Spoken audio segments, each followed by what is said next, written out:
മസ്കറ്റിലും work ചെയ്തതാണ്. ഞാൻ സ്വാഭാവികമായിട്ട് എല്ലാവരെയും പോലെ തന്നെ ലൈഫ് സ്റ്റൈൽ ഡിസീസസ് ഒത്തിരി ഉള്ള ഒരാളായിരുന്നു.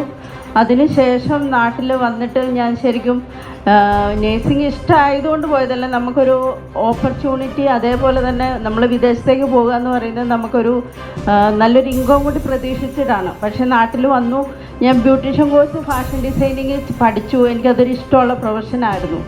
പക്ഷേ ആ സമയത്താണ് എനിക്ക് ഈ ലൈഫ് സ്റ്റൈൽ ഡിസീസസിന് പുറമെ കണ്ടിന്യൂസ് 3 പ്രാവശ്യത്തോളം കോവിഡ് വരും, എൻ്റെ ലങ്സ് ചുരുങ്ങി പോവുകയും ഇൻഹേലർ എനിക്ക് ഉപയോഗിക്കേണ്ടതായ ഒരു അവസ്ഥയും വന്നു. എനിക്കൊരു നിരപ്പായ സ്ഥലത്തൂടെ പോലും ശരിക്കും നടക്കാൻ പറ്റില്ല, കിതപ്പ്, ശ്വാസം മുട്ടലൊക്കെ ആയിരുന്നു. അങ്ങനെയാണ് ശരിക്കും എന്നെ ഇത് പരിചയപ്പെടുത്തിയത് ഒരു സുജനൻ സാറാണ് വടകരയിലുള്ള. പക്ഷേ സാറിനെ ഞാനൊരു 1.5 മാസത്തോളം കുരങ്ങ് കളിപ്പിച്ചതിന് ശേഷമാണ് ഞാൻ ഈ പ്രോഡക്റ്റ് എടുത്തത്. അത് ഉപയോഗിച്ചു. പക്ഷേ എൻ്റെ ബോഡി ഭയങ്കര സെൻസിറ്റീവ് ആയതുകൊണ്ടായിരിക്കാം 2 ആഴ്ച കൊണ്ട് തന്നെ എൻ്റെ 10ഓളം അസുഖങ്ങൾക്ക് എനിക്ക് ആശ്വാസം കിട്ടി. അങ്ങനെ ഞാൻ ശരിക്കും ഒരു ഇംഗത്തേക്കാൾ ഉപരി ഒരു സോഷ്യൽ വർക്ക്, ഒരു ചാരിറ്റി പോലെയാണ് ഞാൻ ഇതിലേക്ക് വന്നത്. എൻ്റെ അസുഖങ്ങൾ എന്നൊക്കെയെന്ന് ചോദിച്ചിട്ടുണ്ടെങ്കിൽ എനിക്ക് തല തൊട്ട് കാല് വരെ ശരിക്കും മെഡിക്കൽ ഫീൽഡിൽ ഓരോ സിസ്റ്റം പറയും, സർക്കുലേറ്ററി, റെസ്പിറേറ്ററി എന്നൊക്കെ പറഞ്ഞ സിസ്റ്റങ്ങൾ. അതുപോലെ ഏത് സിസ്റ്റം എടുത്താലും എനിക്ക് പ്രശ്നങ്ങളുണ്ടായിരുന്നു.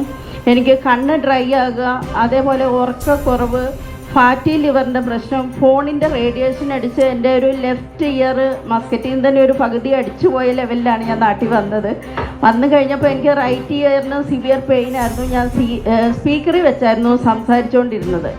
അതേപോലെ തന്നെ ഫാറ്റി ലിവറിൻ്റെ പ്രശ്നം, വേരിക്കോസ് വെയിൻ്റെ പ്രശ്നം ഉണ്ടായിരുന്നു, അസിഡിറ്റിയുടെ പ്രശ്നം, അലർജിയുടെ പ്രശ്നം. ഇതിനൊക്കെ പുറമെ എനിക്ക് കണ്ടിന്യൂസ് കോവിഡ് വന്ന് ലങ്സ് ചുരുങ്ങി ഞാൻ ഇൻഹേലർ ഉപയോഗിക്കുന്നു. അതിലൊരു പ്രശ്നം എന്ന് പറഞ്ഞിട്ടുണ്ടെങ്കിൽ ശ്വാസമുട്ടലുള്ള ഒരു പേഷ്യൻസിന് മെയിനായിട്ട് കൊടുക്കുന്ന 2 മെഡിസിൻസ്, സാൽബുട്ടമോൾ, പ്രെഗ്നിസോൾ എന്ന് പറയുന്ന മെഡിസിൻസ് എനിക്ക് സെൻസിറ്റീവാണ്, എനിക്കത് ഉപയോഗിക്കാൻ പറ്റില്ല.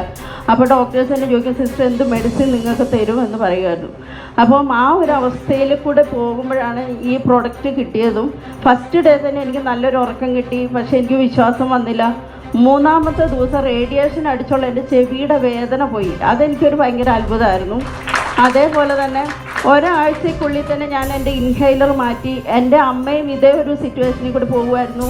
വീസിങ് എന്ന് പറഞ്ഞിട്ടുണ്ടെങ്കിൽ നമുക്കറിയാം, പണ്ടത്തെ ഒരു ശ്വാസം മുട്ടൽ ഇവിടുന്ന് വലിച്ചാൽ റോഡിൽ കേൾക്കാം. അതുപോലെയായിരുന്നു അമ്മയുടെ ഒരു അവസ്ഥ. അമ്മയുടെ ഇൻഹേലർ മാറ്റി.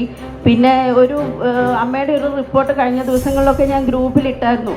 ഫാസ്റ്റിങ്ങിൽ ശരിക്കും 350-400 ഷുഗർ, അതേപോലെ തന്നെ ഹൈപ്പർ ടെൻസീവാണ്. കൊളസ്ട്രോൾ നമുക്ക് അപ് ടു 200 വരെയാണ് നോർമലെങ്കിൽ, അമ്മയ്ക്ക് 250 അബോവ് ഉണ്ടായിരുന്നു. പക്ഷേ കഴിഞ്ഞ ആഴ്ച ചെക്ക് ചെയ്തപ്പം ഫാസ്റ്റിങ് 118 അഥവാ നോർമലിലേക്ക് വന്നു.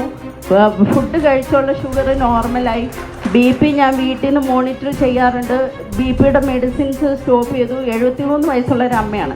പക്ഷേ മെഡിസിൻ സ്റ്റോപ്പ് ചെയ്തു. ഇപ്പം 120/70 ഉള്ളു BP. ഞാൻ പറഞ്ഞു മെഡിസിൻ സ്റ്റോപ്പ് ചെയ്യുക, ഇടയ്ക്ക് മാത്രം ഉപയോഗിച്ചാൽ മതി എന്ന് പറഞ്ഞു. അപ്പം അതുകൊണ്ട് കൊളസ്ട്രോൾ നോർമലായി. ശരിക്കും പറയുകയാണെങ്കിൽ ഇത് നിങ്ങൾക്കെല്ലാവർക്കും ഉപയോഗിച്ച് എൻ്റെ ഒരു എക്സ്പീരിയൻസിൽ പറയുകയാണ്. ഞാൻ ഹോസ്പിറ്റലിൽ വർക്ക് ചെയ്ത് വെച്ച് നോക്കുമ്പോൾ, നമ്മളൊരു ഡയബറ്റിക് ആയിട്ടൊരു ഹോസ്പിറ്റലിൽ വരുമ്പം നമുക്കൊരു ഹാഫ് ടാബ്ലറ്റ് സ്റ്റാർട്ട് ചെയ്ത് അത് 1 ആക്കും, പിന്നെ അത് 2 നേരമാക്കും, പിന്നെ 2 ടാബ്ലറ്റ് വെച്ചാക്കും, പിന്നെ ഇൻസുലിനാക്കും. ഒരിക്കലും ഡോക്ടേഴ്സ് നിങ്ങളുടെ ഷുഗർ നോർമലാക്കി തരാമെന്നോ നമ്മളോട് പറയാറില്ല. പക്ഷേ ഇവിടെ എൻ്റെ അമ്മ ഇതിൻ്റെയൊക്കെ മെഡിസിൻസ് കുറച്ചുകൊണ്ട് വന്നു. BPയുടെ മെഡിസിൻസ് ഇപ്പോൾ സ്റ്റോപ്പ് ചെയ്തു. അപ്പം ശരിക്കും പറയുകയാണെങ്കിൽ ഇതെല്ലാവർക്കും ചെയ്യാവുന്ന ഒരു കാര്യമാണ്.